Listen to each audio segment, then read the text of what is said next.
जय हिंद दोस्तों। अब तक का सबसे बड़ा हमला हुआ है रूस पर। जब से रूस और यूक्रेन का युद्ध हुआ है, तब से अब तक का सबसे बड़ा हमला किया है यूक्रेन ने।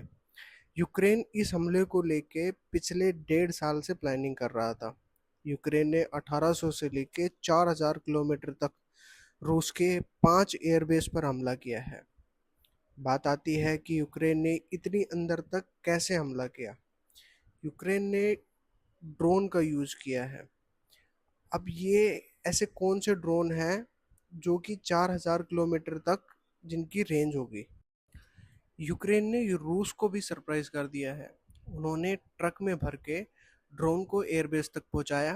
फिर वहां जाके ट्रक की जो रूफ है, जो कंटेनर था, उसकी जो रूफ है वो ओपन हुई और उसमें से छोटे छोटे ड्रोन निकल के और उन्होंने एयरबेस पर हमला किया।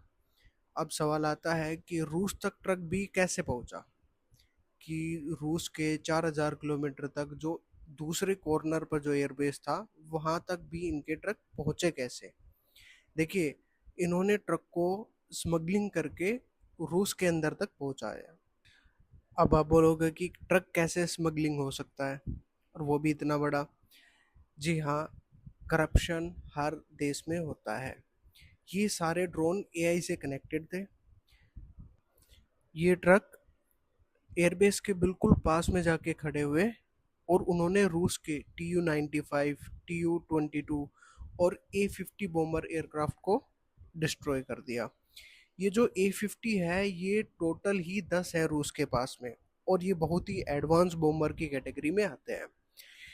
इनकी जो कॉस्ट है वो $350 मिलियन एक बॉम्बर की बताई जा रही है। अगर बात करें टोटल डैमेज की, तो ये $15 बिलियन तक हो सकती है। ये एक बहुत बड़ा अमाउंट है। यूक्रेन ने जो ट्रक भेजे थे वो ड्रोन अटैक करके सेल्फ ब्लास्ट हो गए। आप वीडियो में भी देख सकते हैं इसको। और जब लोग इसको रोकने के लिए गए तो ये खुद ही ब्लास्ट हो गए। पुतिन ने माना है कि उनसे चूक हुई है और अब यूक्रेन का परमानेंट इलाज करना होगा। और रूस के जो लोग हैं वो भी बहुत गुस्साए हुए हैं। उन्होंने बोला है कि अब इनका परमानेंट सॉल्यूशन करना चाहिए।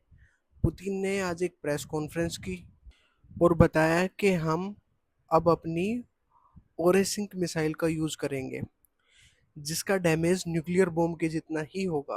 ओरेसिंक एक बैलिस्टिक मिसाइल है। ये 10 मैक की स्पीड से चलती है। 10 मैक यानी कि जो ध्वनि की रफ्तार है उससे 10 गुना अधिक तेज चलती है। इसमें 6 वॉर हेड होते हैं जो 6 अलग अलग जगह पर हमला कर सकती है। अभी तक रशिया ने यूक्रेन के 7 एयरबेस हैं वो डिस्ट्रॉय कर दिए हैं, और अब सारे नाटो जो देश हैं वो एक हो गए हैं। ब्रिटेन ने तो न्यूक्लियर फाइटर जेट के लिए नाटो से डिमांड भी कर दी है। सारे नाटो देश अभी हाई अलर्ट पे हैं। पुतिन बस ये पता लगाने की कोशिश कर रहे हैं कि यूक्रेन का साथ किन किन देशों ने दिया है, क्योंकि यूक्रेन अकेले तो ये अटैक नहीं कर सकता था। अब देखना है कि यूक्रेन कितने दिनों तक टिक पाता है। पुतिन अब रुकने वाला नहीं है।